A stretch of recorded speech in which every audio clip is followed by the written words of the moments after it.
അപ്പോ ഗൈസ് നമ്മൾ പുതിയൊരു കോമിക്സ് സ്റ്റാർട്ട് ചെയ്യുകയാണ്. ഒരുപാട് പേര് കോമിക്സ് ഒക്കെ ചെയ്യാമോ എന്ന് ചോദിക്കുന്നുണ്ട്. സമയം കിട്ടാത്തത് കൊണ്ടാണ് ഞാൻ കോമിക്സ് ഒന്നും ചെയ്യാത്തത്. ഇനി അങ്ങോട്ട് കോമിക്സ് ഒക്കെ ചെയ്യാൻ താല്പര്യമുണ്ട്. വോൾവറിൻ റിവെഞ്ച് എന്ന കോമിക്സ് ആണ് ഇന്ന് തൊട്ട് നമ്മൾ ചെയ്യാൻ പോകുന്നത്. ഈ കോമിക്സിന് നിങ്ങൾ തരുന്ന സപ്പോർട്ട് പോലെ ഇരിക്കും ഇനി കോമിക്സ് ചെയ്യണോ വേണ്ടായോ എന്ന് തീരുമാനിക്കാൻ. നിങ്ങൾ ഈ വീഡിയോ മാക്സിമം ഫുള്ള് കണ്ട് സപ്പോർട്ട് ചെയ്യാൻ ശ്രമിക്കുക. അങ്ങനെയാകുമ്പോൾ ഓരോ എപ്പിസോഡുകൾ ഡെയിലി ചെയ്യാനും അത് അപ്ലോഡ് ചെയ്യാനും ഒക്കെ എനിക്കും ഒരുപാട് ഉത്സാഹം ഉണ്ടാകും. സോ ഗൈസ്, അപ്പോൾ ഒരുപാട് പറഞ്ഞ് ലാഗ് അടുപ്പിക്കുന്നില്ല, നമുക്ക് നേരെ കഥയിലേക്ക് പോകാം.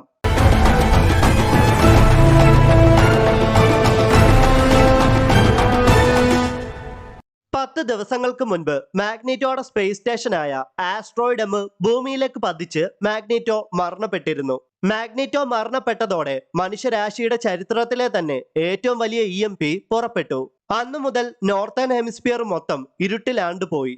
ഈ കഥ ആരംഭിക്കുന്നത് അന്റാർട്ടിക്കയിലെ സാവേജ് ലാൻഡിലാണ്. അതായത് അന്റാർട്ടിക്കയിലെ ഒരു കാട്ടുപ്രദേശത്താണ്. മാഗ്നീറ്റോ മരണപ്പെട്ട് 10 ദിവസത്തിന് ശേഷം അന്റാർട്ടിക്കയിലെ സാവേജ് ലാൻഡില് ഒരു കൂട്ടം സീബ്ര പീപ്പിള് ഒരു വലിയ ബീസ്റ്റിനെ തെരയുന്നതാണ് നമ്മൾ കാണുന്നത്. അവരോടൊപ്പം ആ വലിയ ബീസ്റ്റിനെ തെരയാൻ മറ്റൊരാൾ കൂടി ഉണ്ടായിരുന്നു. അതെ, ലോഗൻ അഥവാ വോൾവറിൻ. വോൾവറിൻ ഒരു തരം ഡൈനോസറായ ട്രൈസറാടോപ്പിന്റെ മുകളിലാണ് സഞ്ചാരം. ആക്ച്വലി 10 ദിവസങ്ങൾക്ക് മുന്നേ മാഗ്നീറ്റോയുടെ ആസ്ട്രോയിഡ് എം എന്ന സ്പേസ് സ്റ്റേഷൻ നശിക്കപ്പെട്ടതോടെ ലോകം ഇതുവരെ കണ്ടതിൽ വെച്ചിട്ട് ഏറ്റവും വലിയ EMP പുറപ്പെട്ടല്ലോ. അതിനുശേഷമാണ് ആ വലിയ ബീസ്റ്റ് സീബ്ര പീപ്പിളിനെയും അവരുടെ വില്ലേജും ഒക്കെ ആക്രമിച്ച് നശിപ്പിക്കാൻ തുടങ്ങിയത്. അന്ന് മുതൽ അവരുടെ ഉറക്കം നഷ്ടപ്പെട്ടു എന്ന് വേണമെങ്കിൽ പറയാം. അങ്ങനെയാണ് സീബ്ര പീപ്പിള് അവരുടെ എല്ലാ ധൈര്യവും സംഭരിച്ച് വോൾവറിനോടൊപ്പം ആ വലിയ ബീസ്റ്റിനെ കൊല്ലാൻ ഇറങ്ങി പുറപ്പെട്ടത്.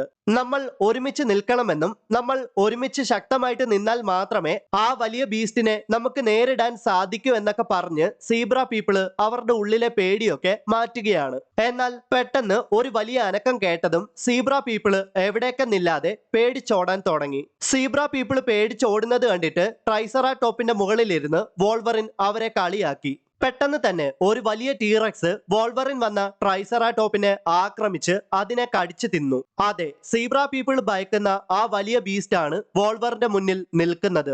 വോൾവറിൻ തന്റെ അഡമാന്റിയം ക്ലോസ് ഒക്കെ സജ്ജമാക്കിയിട്ട് ആ ടീറക്സിന്റെ വായിലേക്ക് ചാടിയിട്ട് അതിന്റെ വായില് കണക്കില്ലാതെ വെട്ടി പരിക്കേൽപ്പിച്ചു. മാത്രമല്ല ആ ടീറക്സിന്റെ അടിവയറ്റിൽ തുടരെ വെട്ടി പരിക്കേൽപ്പിച്ച വോൾവറിൻ അതിനെ കൊല്ലാൻ തയ്യാറായി. വോൾവറിനാണെങ്കിൽ നല്ല കലിപ്പിലാണ്. കാരണം സാവേജ് ലാൻഡില് ഒരു വെക്കേഷന് വന്നതാണ് വോൾവറിൻ. വോൾവറിൻ ടീറക്സിനെ എന്നേക്കുമായിട്ട് കൊല്ലാൻ പാഞ്ഞടുത്തതും ആ ടീറക്സിനെ ആരോ ഷൂട്ട് ചെയ്ത് കൊല്ലുന്നു. ടീറക്സിനെ കൊന്നത് മറ്റാരുമല്ല, അത് നിക് ഫ്യൂറിയാണ്. മാഗ്നീറ്റോയുടെ ആസ്ട്രോയിഡ് എമ്മിന്റെ തകർച്ചയ്ക്കും മാഗ്നീറ്റോയുടെ മരണത്തിനും ശേഷം എന്തൊക്കെയാണ് ലോകത്ത് നടന്നതെന്ന് വോൾവറിന് യാതൊരു ഐഡിയയും ഇല്ലായിരുന്നു. അന്റാർട്ടിക്കയിലെ സാവേജ് ലാൻഡിൽ വെക്കേഷന് വന്ന വോൾവറിൻ അതൊക്കെ എങ്ങനെ അറിയാനാണ്? ആ വലിയ ദുരന്തത്തിന് ശേഷം എല്ലാം പഴയപടിയാക്കാനുള്ള തയ്യാറെടുപ്പിലാണ് നിക് ഫ്യൂറി. അതിനായിട്ട് തന്റെ ടീമിലേക്ക് വോൾവറിനെ റിക്രൂട്ട് ചെയ്യാനാണ് നിക് ഫ്യൂറി അവിടേക്ക് വന്നത്. വോൾവറിന്റെ ജന്മരാജ്യമായ കാനഡ ഭൂമിയിൽ നിന്ന് തന്നെ ഇല്ലാതായിരിക്കുന്നു. അതുകൊണ്ട് എനിക്ക് നിന്നെ ആവശ്യമുണ്ട്, അമേരിക്കയ്ക്ക് നിന്നെ ആവശ്യമുണ്ട് എന്നൊക്കെ നിക് ഫ്യൂറി വോൾവറിനോട് പറയുന്നു. 8 മണിക്കൂറുകൾക്ക് ശേഷം നിക് ഫ്യൂറിയുടെ ഹെലി കാരിയറിൽ അങ്ങനെ നിക് ഫ്യൂറിയുടെ ടീമില് വോൾവറിൻ ജോയിൻ ചെയ്തിരിക്കുന്നു. ആ ടീമിൽ ക്യാപ്റ്റൻ അമേരിക്കയും വിന്റർ സോൾജിയറും മറ്റ് ഷീൽഡ് ഏജന്റ്സും ഉണ്ട്. മാഗ്നീറ്റോയുടെ ആസ്ട്രോയിഡ് എം കാനഡയിലെ ക്യുബക്കിലാണ് പതിച്ചത്. കണക്കുകൾ പ്രകാരം 100 മില്യണോളം ജനങ്ങൾ മരണപ്പെട്ടിരിക്കുന്നു. USA, യൂറോപ്പ്, കാനഡ, ചൈന എന്നീ രാജ്യങ്ങൾ ഇല്ലാതായിരിക്കുന്നു. നിലവിൽ ഇപ്പോൾ സദേൺ ഏഷ്യയിലും ഇന്ത്യയിലുമായിട്ട് ബില്യൺ കണക്കിന് ജനങ്ങൾ ജീവിക്കുന്നുണ്ട്. എന്നാൽ വെസ്റ്റേൺ സൈഡിലുള്ള രാജ്യങ്ങൾ എന്നേക്കുമായിട്ട് ഇല്ലാതാകാൻ ഒരാഴ്ചയിൽ താഴെ മാത്രമേ സമയമുള്ളൂ. അങ്ങനെ സംഭവിച്ചാൽ ഇപ്പോൾ മില്യൺസ് എന്ന് പറയുന്ന സ്ഥാനത്ത് ബില്യൺസ് എന്ന് പറയേണ്ടി വരും. ആസ്ട്രോയിഡ് എമ്മിന്റെ നാശത്തെ നിക് ഫ്യൂറി അതിജീവിക്കാൻ കാരണം അദ്ദേഹം ഒരു മിഷനു വേണ്ടി എർത്തിന്റെ മറ്റൊരു ഭാഗത്തേക്ക് പോകേണ്ടി വന്നതുകൊണ്ടാണ്. ഷീൽഡ് എന്ന ഓർഗനൈസേഷന് പ്രവർത്തനക്ഷമമായ 20ഓളം ഹെലി കാരിയേഴ്സ് ഉണ്ടായിരുന്നു. ആസ്ട്രോയിഡ് എം പൊട്ടിത്തെറിച്ചതോടെ ഷീൽഡിന്റെ ഹെലി കാരിയേഴ്സ് എല്ലാം നശിക്കപ്പെട്ടു. ഷീൽഡിന് ഇനി 3 ഹെലികാരിയേഴ്സ് മാത്രമേ ബാക്കിയായിട്ടുള്ളൂ. ആസ്ട്രോയിഡ് എം നശിക്കപ്പെട്ടതോടുകൂടി ഉണ്ടായ EMP അവിടെ ഉള്ളതിനെ എല്ലാം തന്നെ നശിപ്പിക്കാൻ ശേഷിയുള്ളതായിരുന്നു. ആ സ്ഥലങ്ങളിൽ കമ്പ്യൂട്ടർ, ബൾബ്, ട്രെയിന്, പ്ലെയിന്, പവർ പ്ലാന്റ് ഇതൊന്നും തന്നെ ഇനി ഒരിക്കലും പ്രവർത്തിക്കത്തില്ല. അവിടെ ശേഷിക്കുന്ന ജനങ്ങളെ രക്ഷിക്കുക എന്നതാണ് നമ്മുടെ ദൗത്യം. ഇത് ഒരിക്കലും ഒരു മിലിറ്ററി ഓപ്പറേഷൻ അല്ല. നമ്മൾ സത്യത്തിൽ കൊള്ളയടിക്കാൻ പോവുകയാണ്. നമ്മുടെ ടാർഗറ്റ് ടങ്കസ്ക സ്റ്റേഷൻ ആണ്. നമ്മളിപ്പോൾ ടങ്കസ്ക സ്റ്റേഷന് 100 മൈൽ അകലെയാണ്. നമുക്ക് കിട്ടിയ ഇൻഫർമേഷൻ ശരിയാണെങ്കിൽ നിലവിലുള്ള ഒരേ ഒരു കോൾഡ് ഫ്യൂഷൻ സീഡ് റിയാക്ടർ അവിടെയാണ് ഉള്ളത്. എന്നാൽ നമ്മുടെ മുന്നിൽ 2 പ്രശ്നങ്ങളുണ്ട്. മാസ്റ്റർ മൈൻഡിന്റെ നേതൃത്വത്തിലുള്ള the Brotherhood of evil mutants ആണ് ടങ്കസ്ക സ്റ്റേഷൻ റൺ ചെയ്യുന്നത്. എന്നാലും ആസ്ട്രോയിഡ് എം നശിച്ചപ്പോൾ ഉണ്ടായ EMP ബ്ലാസ്റ്റിനെ ടങ്കസ്ക സ്റ്റേഷൻ മാത്രം എങ്ങനെ അതിജീവിച്ചു എന്നത് ഇപ്പോഴും ഒരു രഹസ്യമാണ്. ക്ലേ ക്വാർട്ടർമെയിനും മറിയ ഹില്ലും ഡം ഡ്യൂഗനും ഞാനും ഓരോ ഹെലികാരിയറിലും നിന്നുകൊണ്ട് നിങ്ങൾക്ക് ഇൻഫോർമേഷൻ നൽകുന്നതായിരിക്കും. Captain America, Winter Soldier, Wolverine, നിങ്ങൾ 3 പേരും ഷീൽഡിന്റെ സ്ട്രൈക്ക് ടീമിനോടൊപ്പം ടങ്കസ്ക സ്റ്റേഷനിലേക്ക് പോയിട്ട് കോൾഡ് ഫ്യൂഷൻ സീഡ് റിയാക്ടർ കൈക്കലാക്കണം. 20 മിനിറ്റുകൾക്ക് ശേഷം അവർ ലക്ഷ്യസ്ഥാനത്തെത്തി. എന്നാൽ പെട്ടെന്ന് തന്നെ ഒരു ഹെലി കാരിയർ ആകാശത്ത് വെച്ച് പൊട്ടിത്തെറിക്കുകയാണ്. എനിക്കൊന്നും മനസ്സിലാകുന്നില്ല. നമുക്കൊരു ഹെലി കാരിയർ നഷ്ടപ്പെട്ടിരിക്കുന്നു. എവിടെ നിന്നാണ് ആക്രമണം ഉണ്ടായതെന്ന് നിക് ഫ്യൂറി ചോദിക്കുമ്പോൾ ക്ലേ ക്വാർട്ടർമെയിന്റെ ഹെലി കാരിയറിൽ നിന്നുമാണ് ആക്രമണം ഉണ്ടായിരിക്കുന്നതെന്ന് ഡം ഡ്യൂഗൻ മറുപടിയായിട്ട് പറയുന്നു. നിക് ഫ്യൂറി ക്ലേ ക്വാർട്ടർമെയിനോട് സംസാരിക്കാൻ ശ്രമിക്കുന്നുണ്ടെങ്കിലും ക്ലേ ക്വാർട്ടർമെയിൻ അല്ല അദ്ദേഹത്തിനോട് മറുപടി പറയുന്നത്. അതെ, മാസ്റ്റർ മൈൻഡ് ക്ലേ ക്വാർട്ടർമെയിന്റെ ഹെലി കാരിയർ ഹൈജാക്ക് ചെയ്തിരിക്കുന്നു. നിക് ഫ്യൂറിയുടെ നിർദ്ദേശപ്രകാരം അദ്ദേഹത്തിന്റെ ടീം ഹെലി കാരിയറിൽ നിന്ന് ചാടിയതും പെട്ടെന്ന് തന്നെ ഹെലി കാരിയർ എക്സ്പ്ലോഡ് ആയി നശിക്കപ്പെടുകയുമാണ്. ഒന്നാമതെ ആ ടീം എണ്ണത്തിൽ ചെറുതാണ്. ഇപ്പോൾ ആ ടീം അതിലും ചെറുതായിരിക്കുകയാണ്. കാരണം ഇപ്പോൾ ആ ടീമിൽ ക്യാപ്റ്റൻ അമേരിക്കയും വിന്റർ സോൾജറും വോൾവറിനും പിന്നെ സ്ട്രൈക്ക് ടീമിലെ ഏതാനും ചില ഷീൽഡ് ഏജന്റ്സും മാത്രമേ ജീവനോടെ ഉള്ളൂ. എന്തായാലും എങ്ങനെയൊക്കെയോ താഴെ എത്തിയ അവർ ദൂരെ ടങ്കസ്ക സ്റ്റേഷൻ കാണുകയാണ്. ടങ്കസ്ക സ്റ്റേഷന്റെ എൻട്രി എവിടെയാണെന്ന് കണ്ടെത്താൻ വേണ്ടി വിന്റർ സോൾജറിന്റെ നിർദ്ദേശപ്രകാരം ടീമിലെ എല്ലാവരും ഓരോരുത്തരായിട്ട് പല ഭാഗത്തേക്കും പോകുന്നു.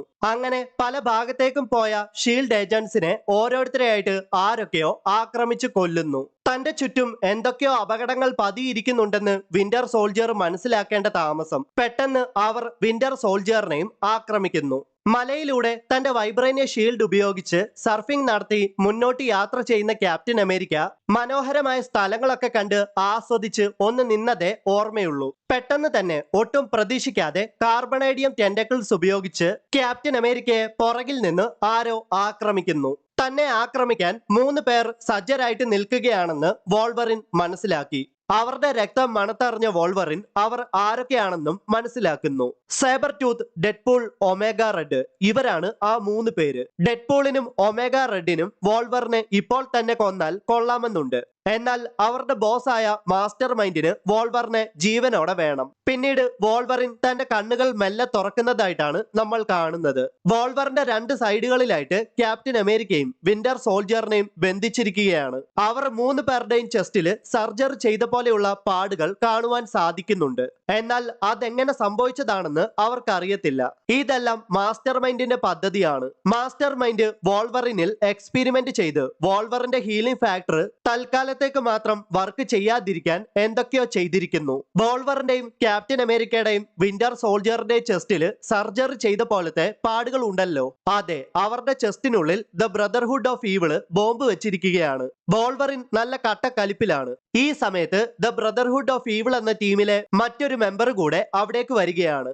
അതെ, അത് മറ്റാരുമല്ല, മുൻകാലങ്ങളിൽ എക്സ്മെൻ എന്ന ടീമിലെ മെമ്പർ ആയിരുന്ന പീറ്റർ റാസ്പുട്ടിൻ അഥവാ കൊളോസസ് ആണ്.